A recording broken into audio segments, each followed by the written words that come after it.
Maha besar Allah, yang menurunkan air dari langit, yang mengangkat daratan dari kedalaman samudra, dan yang mengutus Rasul-Nya kepada umat yang membangkang. Dialah yang menciptakan langit dan bumi dengan kebenaran, dan setiap helaan nafas yang kita hirup adalah bagian dari ketetapannya. Bumi ini pernah menyaksikan murka yang tak tertandingkan, pernah menangis dalam gemuruh air yang tak terbendung, pernah tenggelam di bawah gelombang yang tidak memberi ampun. Banjir besar yang dikenal umat manusia dari timur hingga barat, yang diabadikan dalam kitab suci, prasasti kuno, dan legenda rakyat di gunung-gunung dan lembah.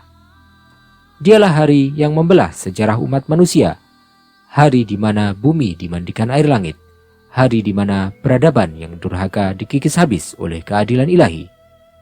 فَفَتَحْنَا أَبْوَابَ السَّمَاءِ بِمَاءٍ مُنْهَمِرٍ وَفَجَّرْنَا الْأَرْضَ عُيُونًا فَالْتَقَى الْمَاءُ عَلَى أَمْرٍ قَدْ قُدِرَ.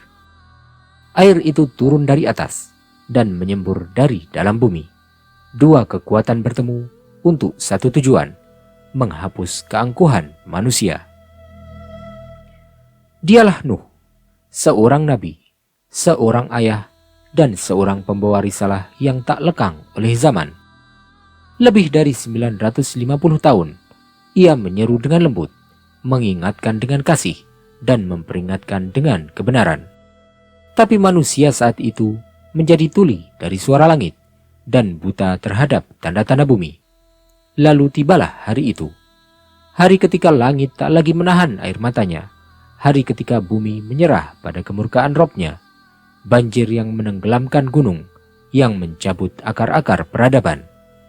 Selamatlah hanya mereka yang masuk ke dalam bahtera keselamatan yang dibangun dengan sabar, dengan setiap kayunya menjadi saksi iman dan pengabdian.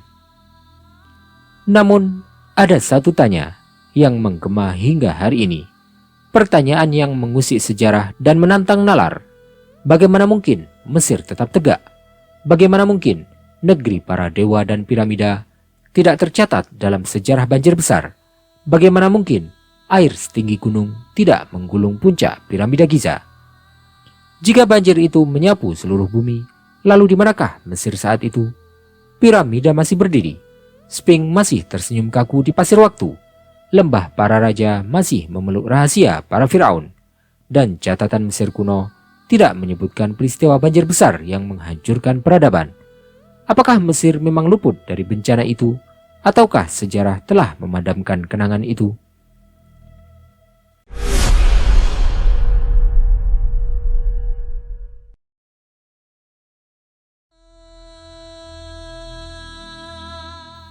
Para ahli dari timur hingga barat telah meneliti dan menggali catatan, tablet, dan mitologi.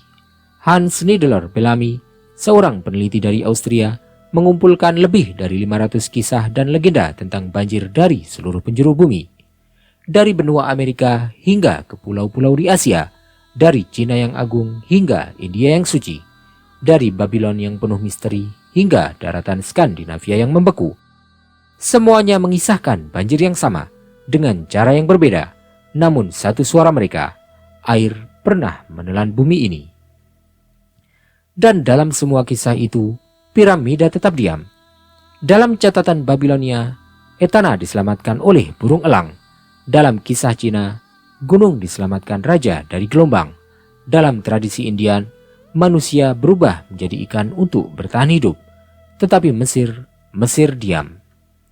Para ahli memperkirakan banjir terjadi sekitar 2460 sebelum Masehi. Sementara catatan membuktikan piramida agung telah berdiri sejak 2600 sebelum Masehi.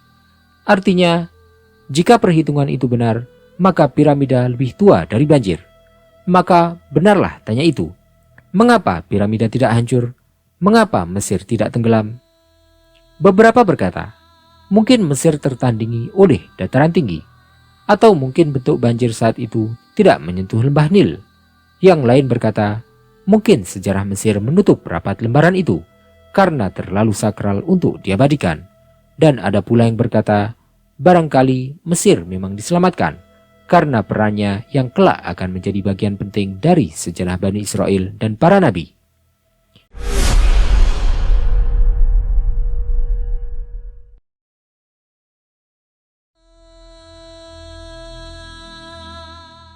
Namun, ada satu pelajaran yang lebih penting dari sekedar fakta, bahwa sejarah bukan hanya catatan masa lalu, tetapi juga cermin keimanan, bahwa di balik setiap peristiwa besar ada tanda-tanda kekuasaannya.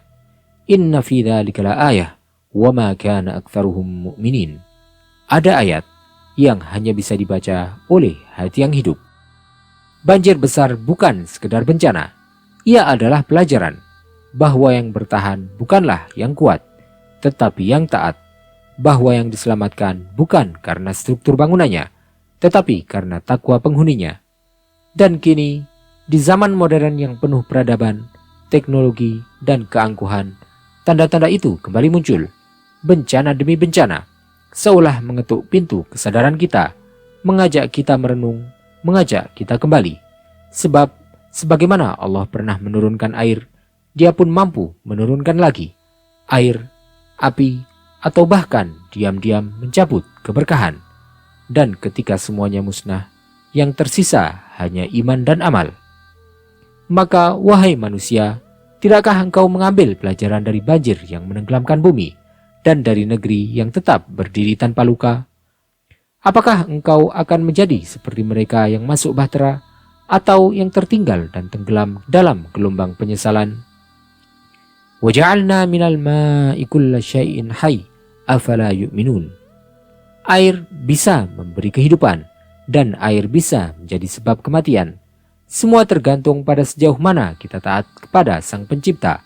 Semoga Allah jadikan kita bagian dari mereka yang selamat, bukan karena kuat, tapi karena taat, karena bahtera itu masih ada, namanya keimanan.